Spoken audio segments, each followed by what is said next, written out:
wheat naan. இதுக்கு தேவையான ingredients 1 cup wheat flour, 1 spoon salt, 1 spoon oil, 3 gram self instant yeast.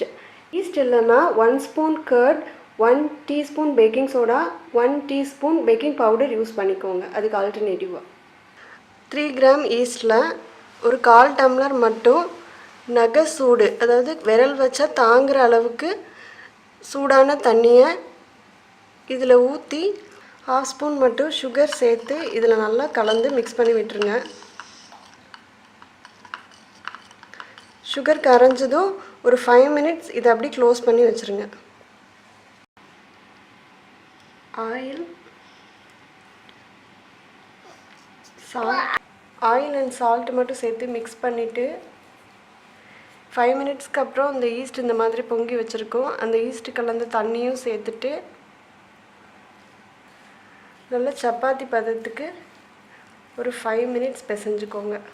ஒரு 10 minutes அழுத்தி பிசைஞ்சதும் இந்த மாதிரி கையில் ஒட்டாத அளவுக்கு வந்துடும்.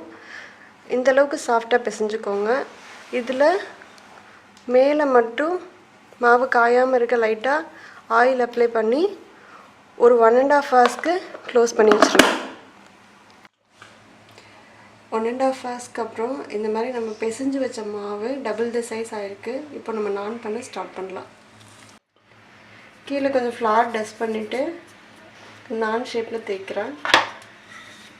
நீங்கள் நானுக்கு இந்த மாதிரி ஷேப் தான் இல்லை, எப்படி வேணால் நீங்கள் தேய்ச்சிக்கலாம்.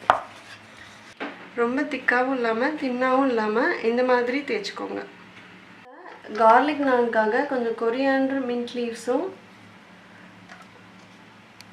கார்லிக் குட்டி குட்டியாக கட் பண்ணி வச்சுருக்கேன், இதையும் ஆட் பண்ணிவிட்டு தேய்ச்சிக்கிறேன். இந்த மாதிரி கல் நல்லா சூடானதும் இதில் நான் வச்சுருங்க.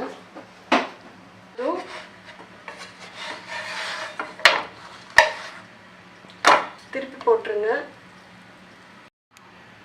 இந்த அளவுக்கு பேக் சைடில் வெந்தால் போதும். நம்ம இதை எடுத்துக்கலாம்.